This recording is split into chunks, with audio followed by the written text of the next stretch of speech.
So today we are going to deep dive into coaching and mentorship and look at how these two things can unlock potential in neurodivergent youth or students. And so we are going to hear stories and strategies and tools on how that can transform how we support neurodiverse learners in both academic and in life in general. With years of experience in the education sector, today's guest has found his true niche in mentoring and coaching young people to discover their identity and take ownership of their journey. He believes that education goes beyond content. It's about building life skills, nurturing mindset, and most importantly, empowering learners to grow with purpose. Previously, he was the head of Generations High School, and now he's the founder of Sea Salt Education Solution. He brings a wealth of insights into how modern learning must evolve to truly support the whole student. So in this episode of Beyond the Box, we explore how mentorship, mindset, and meaningful connections can unlock potential, especially for neurodivergent learners. Malcolm, we are so honored to have you on Beyond the Box today. Oh, thank you very much for having me. Thank you. So we're just going to get straight into the meat of things. And the question that maybe you could share with our audience here, how did your journey start? How did you start working with the youth or children who are neurodivergent? So it's a great question actually, because it goes back quite a few years. So I originally actually started in one of the government schools. So I started off teaching out in a primary school. It was big classes, 35 in a class. There wasn't a lot of focus on specifics on neurodiversity, on really any understanding of it. And then I shifted from there to one of the 𝐶𝑜 schools. Okay. And although 𝐶𝑜 is one of the private schools, and although there wasn't a lot of neurodivergent students, they were very much accepted in the environment and allowed to come into the space. And I think because any new school often attracts students who don't fit the mold in any other place. Yeah. So we had a number of students who pushed out of the box, as you so beautifully put it. And it was about trying to understand and unpack what that student needed, because it is different for every student. Yeah. And then through Generation Schools, again, we created an alternate matric route through Generation Schools, which is called their SCI pathway. And that really allowed students the freedom to break away from traditional mold. And I think with COVID hitting around the same time as that transition for me, there was a lot of this trying to understand where the student was coming from. So some of them found this amazing world of online learning that they'd never had before. And they didn't have to have the pressure of being in a classroom with all this noise around them and various different things. So it created a different scenario. And I think through that transition, this alternate matric, I started finding so many little nuances of what school is not teaching. And to me, the crux of what I do is the life skills and the key little life skills, the soft skills that weren't necessarily taught in school. Absolutely. And that is really what my program focuses on and works with. So wherever the students come from and whatever journey they're at, from unemployed to neurodivergent to whichever it is, so many of them come with this different need. That's right. And through the mentorship program, we're able to create that to fill those gaps that school has perhaps missed. Okay, so that's a beautiful journey. So it started from public schooling and you moved on to 𝐶𝑜, and obviously to this, I think it's almost like a defining moment with Generation, which obviously led you to where you are now. Definitely. Absolutely. Interesting. So I'm very excited to unpack further. I'm curious, what shaped your coaching philosophy? But also, how is it different from other coaching that we see? So I think a lot of it is similar. I wouldn't say that I traditionally do something that's completely out of the box or completely revolutionary in terms of the coaching space. But what I do is it becomes more of a mentorship program rather than just coaching. So the coaching is one aspect of it. But the other part is allowing students to have 3 months in a workspace and to try and understand what is working. Mm. And the coaching happens through that process. So as opposed to this just one-on-one, we do have the one-on-one sessions as well, but a lot more of that is about just observing them in a working environment and then providing feedback. Because I think so much of what we miss in schools is feedback. Why? Answering and trying to figure out why is a student acting a particular way? Why are we reacting to something? Absolutely. Why does that trigger you in a particular way where it doesn't trigger other people? And especially when students are neurodivergent, you find, okay, let's talk about the tolerance that we have for a student who perhaps doesn't understand the dynamic that they're going through with this, or doesn't understand the social cues that maybe other students do understand. And when there's understanding within that space, it creates a safe space for people to make mistakes, to get it wrong as well, because so much of it, I get it wrong all the time still.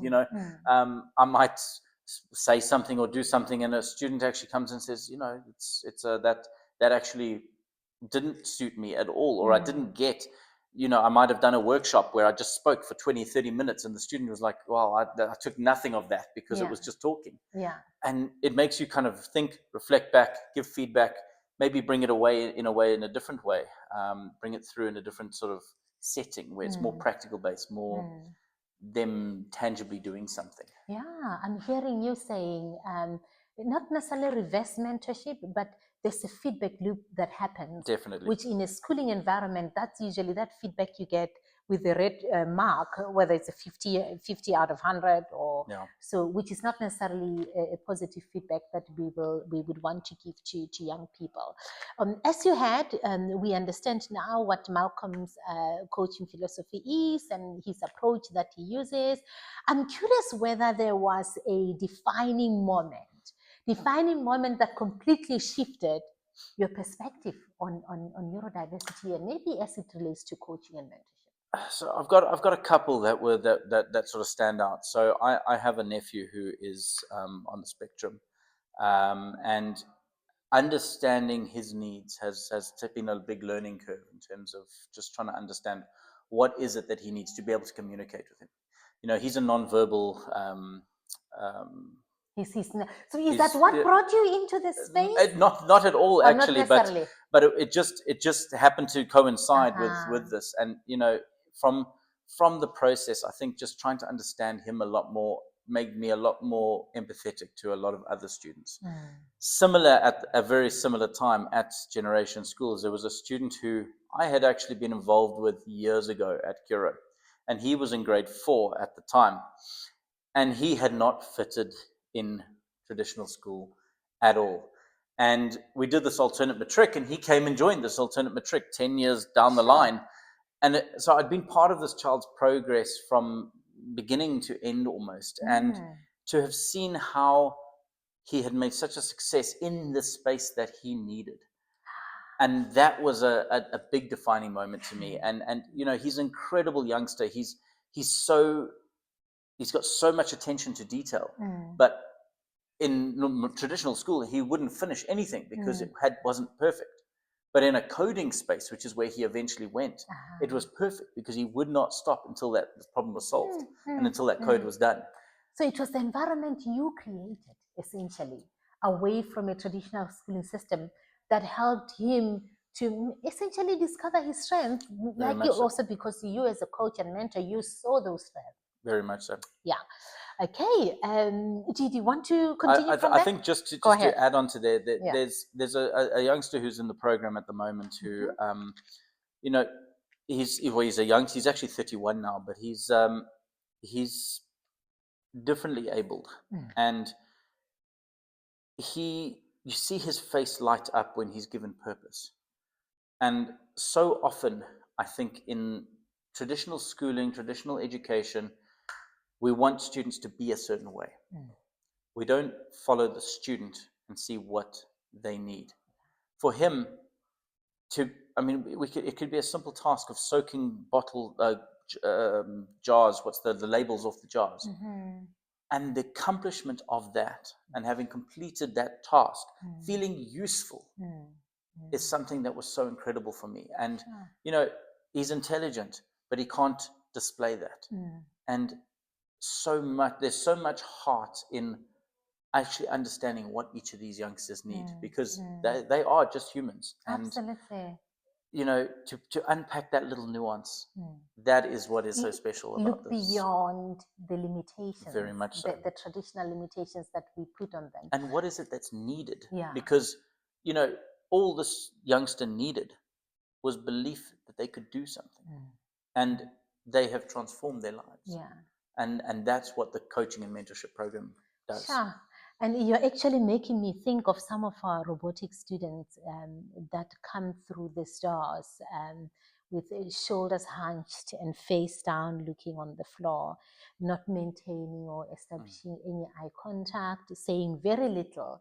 And after a few months, you see this young person with the shoulders back, the sense of pride, and they're sharing their opinions, and they feel so confidently about themselves. And which is essentially what you do. Exactly. Because all they need is somebody to say, I see you and I see your strength. Exactly. And that goes far away. It takes these kids very much forward in their lives, as opposed to being in an environment where they're continuously being critiqued, which pulls them down. Exactly. And unfortunately, because our schooling system was built how many years ago, that unfortunately doesn't offer the space, because we need people to fit into our system as opposed to our system fitting into our children. That's right. That's right. Which brings me to the next point. I think you've kind of almost touched on it. We're going now into the classroom, into a mentoring or coaching space, because I believe that even in classroom, coaching and mentorship should happen. I mean, you've already indicated you have been doing that before getting to sea salt. So what do you think? So as we were saying, you were touching a little bit on the classroom or a classroom or education space. So we're going to jump straight into it and look at what are the biggest challenges that you think neurodivergent learners face within a school setting today? I think so much of it is that there's such a set, rigid curriculum that they have to fit into that curriculum, or they will struggle. You know, especially you look at a lot of the government schools, some of the class sizes, you know, I mean, even just today I came from schools out in Atlantis, and, you know, there's 50, 60 kids in a class in some of those classes. And, you know, there's no, if you look at it, you have 1 minute of individual attention from the teacher per hour. And when you look at it like that, how are you supposed to get any personal connection and that need? And if there's a neurodivergent student in the class who needs that extra attention, or who doesn't get because of that? So much of that, I think, comes down to resources and the environment itself. You know, if you've got 50, 40 to 60 in a class, you know, there's noise. There's no, you know, there's no specific one-on-one or quiet time or quiet space, or you know, students are really just left to their own to figure it out. And I think that's where a lot of the problems come. Yeah, and I'm curious because you do work in both disadvantaged communities and obviously more modern suburban areas, and having both perspective actually kind of helps to the insights that we are trying to draw, as you've mentioned that most of those schools in disadvantaged communities are overcrowded. You know, if you're a child on the spectrum in an environment like that, you've got no chance. Which makes me wonder whether the dropout rate is very high, particularly for learners on the spectrum in circumstances like those. I think it definitely would be, and I think so many of those who can afford it will often send their kids to private education, but the cost of private education is so high that it's not always possible, because it's not only the cost of education, it's the psychologists that go with it, the psychiatrists that go with it, the medication that goes with it, whatever the needs are. Everything comes with extra finances and everything comes with extra costs. And, you know, I'm in a fortunate space where I can provide that, but how many parents in this country can't? And I think the majority of the kids in need don't get those. fascinating. As you can imagine at home, you're getting insights from, he's not just the founder of Sea Salt, which you will get to hear about later on. He doesn't just have a wealth of experience in the education space, but he himself is living around and with neurodiversity right in his home. And also, I think you said your nephew or your niece. So my nephew, yeah. this is a very important insights. I think that's quite empowering. Despite what you have said, Malcolm, about the challenges that are being faced in public schools, with lack of resources, are there small changes that you think teachers can make to just make the experience of learners that are neurodivergent a little bit more enjoyable at school? So one of the biggest things that I think, especially the Western Cape government, has put in place is the teacher assistants. Teacher assistants have done a lot in terms of assisting particular students, but if we could do a lot more in terms of training for those teachers assistants and the teachers themselves, that would help a lot. But training that's relevant. It's not going and sitting and watching a slideshow and watching this is, but actually getting to the nitty-gritty. This is strategies, this is tools that you can use to benefit a student who's on the spectrum or neurodivergent, of whichever case it may be. Maybe even just the learning styles of different students, because everyone's kind of has a different style, and if we're not understanding what the different needs are with any child in the classroom, it's whether they're neurodivergent or not, we should be looking at each and every student about what do they need. Because if we're not asking the question of what do they need, we're just teaching to a curriculum, and we're not focusing on a student at all. Absolutely. Yeah. Oh, shout out to the Western Cape Department of Education. It appears that you're doing a great job. But as you hear, and this is obviously to all policymakers and officials in the education space who have the authority or the power at least to make some changes, please, as you heard from our expert, Malcolm, do provide relevant training. And here at Kids Innovate Africa, we have a variety of experts in our community that are really willing to engage with and contribute to policy development as far as supporting teachers, with teacher training on how to manage this young people is concerned. So shout out to you, the Western Cape Department of Education. Thank you for the great work that you do. So now we're going to move on to coaching, tools and resources. And most of the parents that are at home, as you've mentioned, some of them, as the cost of living increases and the inflation rises and all these global factors in the mix affecting employment and sometimes even the finances of families. Having ability to coach and maybe the tools to guide and mentor the kids at home becomes a very valuable skill. What can you share as far as those tools is concerned in coaching neurodivergent youth? So I think for me, one of the things that I build Sea Salt on is a sense of volunteering. So to me, there's no excuse for not having any work experience. Because by the time a student gets to 18, 19, 20, there's been 2 or 3 years where you could have gone out and served, helped out, volunteered at different programs. And to me as an employer, what would I be looking for? Someone who's gone out and done something, or someone who's just sat at home? Definitely somebody who's done something. And to me, that's with any student, but with a neurodiverse student as well.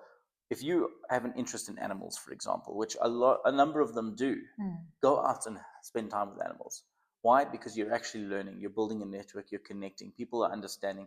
But people also, the more that we can get out into the community, the more people will understand us. But often what we try and do with a neurodiverse student is we try and hide them. And I think that's something parents often do, which instead of taking them out into the world to learn, to grow, to develop, we keep them at home in a little bubble because we're scared of the world hurting them, which does happen. And it is a case, but so much of it is if we can, because I've been around when my nephew is screaming at the shops and shouting, and the looks that you get can be very hurtful. And you can see it, and people are just, the judgment is huge. But in saying that, if we're not doing it, how are we educating people? And how are we allowing people to learn about this and say, look, this is This is how he is in a space. He's overwhelmed by this. Should I keep him at home? No. Or should I encourage him to go out and learn how to be in these spaces? And, you know, again, I've got students who have been homeschooled their entire lives that come into the program, and they are learning how to socialize. But because they've been protected for so long, they struggle, and they struggle with basic just communication and social skills of connecting with people, because they haven't had that opportunity, because they've been protected from being who they are. Which is not something parents can do very long, because they're growing. And, you know, we don't know life. We're here today, tomorrow we are not here. So you want to leave your child behind in a situation where they're independent. Yeah. So I encourage volunteering all the time, because volunteering is a wonderful way to create experience, to create learning without it being a threatening environment, because you are giving of your time. Yeah. And whether it's helping other neurodiverse students, or whether it's helping animals, or whether it's helping the elderly, everything provides an opportunity. You know, there's so many organizations out there that are looking for people to help. And it's one of the first things that I say to everyone: what are we doing to build our CV? What are we building to create? So as a coaching part, what are we giving in order to receive? And that comes back, you know, those who are in the Christian faith, it's that element of service first, and then what do I do? What, you know, sort of receiving, because you have served without expecting anything, but you're serving. Wow, so many gems, so many simple practical tools that you can apply at home. And if I'm listening to you, Malcolm, I'm thinking these are not just the tools for parents of neurodivergent youth. These are the tools that you, as any parent, it doesn't matter the neurotype of your child or the youth that you're raising. The kids need social skills. Kids need work experience, especially if they're growing into young adult. And I'm sure you'll get to learn what those tools are later when Malcolm share about his organization and what he does. But what strikes me from what you're saying is, you know, rather than come from school or during holidays, watch YouTube or Netflix, go give, go share, be generous, share your time, but you're also learning at the same time. Yeah. No, definitely. And I think so much of our youth these days are influenced by social media, by TikToks, and the endless doom scrolling that we end up doing. Yeah. And, you know, I think adults are just as guilty as the youngsters here. And, you know, how much of that time, and I read something the other day where, you know, if you took 5 minutes of that scrolling away and you put that to studying something, an interest, by the end of the year, how many minutes, how many hours of studying of that particular thing have you done? And would you now be considered an expert in that because you've done that much extra? Give it 10 years of that.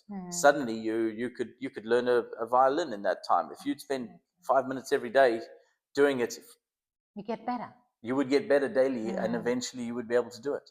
But it takes it's hard. It takes discipline. It does. Right? It's just so much easier to scroll through, right? And we get sucked into it. And that's what we so that's part of what we try and promote. Just try and promote, what are you doing with your spare time? You know, I love things like Allison, the free courses and various different things like that, because there's always something to learn. And, you know, yes, so there's people who question those kind of programs where it goes, well, what is the value of it? You have to buy the certificate at the end and Yes, you do. But if you're just learning for learning's sake, because I'm interested in this, what better thing to do a free course, do the content and see, is this something I want to learn? Exactly. And then before you actually go and study something. And suddenly it unpacks a world that, you know, you can actually go, wow, I'm studying something I want to do because I'm passionate about it. And that goes for any student. We know, and especially for our neurodiverse students, because again, are we going to follow a box because this is what we're expected to do? Or maybe I'll look into it first, find out about it, and see, is this actually something? Because you don't want to start a year and then go, that was hard and I didn't want to do it and I don't like it. Because how many people study like that? And I think we will get to hear more, because the beauty of your program is that you expose young people before the parents spend a lot of money in educational loans or however they pay to get these young people to get education. And after 1 year, oh, I didn't like it, I quit, I want to go to another one. So that's the value of your program, which we'll get to hear more of. But maybe let's look at this still within a coaching strategy or mentoring strategy. And I appreciate the fact that you work both in marginalized communities and in other alternative environments as well. What are some of the strengths of the neurodivergent students from marginalized communities that often go kind of unnoticed, that you find a way to bring the best out of them? I think for me, in the marginalized communities, they haven't had the opportunity. So a lot of it there is about just being seen. You know, a lot of the schools that have resources, they've got resources, they identify things. They're at least acknowledging that there are neurodiverse students. I think so often in a lot of the marginalized schools and areas, it's just seen as you're different, you're weird, and that's it. Yeah, or maybe in some communities like you are not very smart. 100%, and it's instead of making it becomes an excuse. Yeah. Rather than something that can be worked with and focused on to find those specific talents that everyone has. Because everyone is capable of doing something. Absolutely. It's just finding what that is. Interesting. So we're moving on now to advice for the future. If you could redesign education for neurodivergent learners, if you for a day you have that big executive book where you can make an executive signature and say, I'm changing the face or the education system today, what are some of the basic changes and most immediate changes that you would make to ensure that education is inclusive? I think the only way that you can really do it is by taking away the set curriculum of what is required for a matric, and have recognition of learning. Because recognition of learning can come in many different forms. Your matric, yes, it has its purpose. It gets a number of students through from here, sets them up for university, sets them up to go there. But how many students bomb out in 1 or 2 subjects, and suddenly they can't follow their dream because they've hit a stumbling block. They've been discouraged. There's so many of those students in those cases, and you know, each and every one of them has a journey that they can excel in. Interested in learning more about sea salt? Visit our website for details at www.c-salt.co.za. This is it from Beyond the Box. I hope you like, subscribe, and follow us. Until next time, goodbye.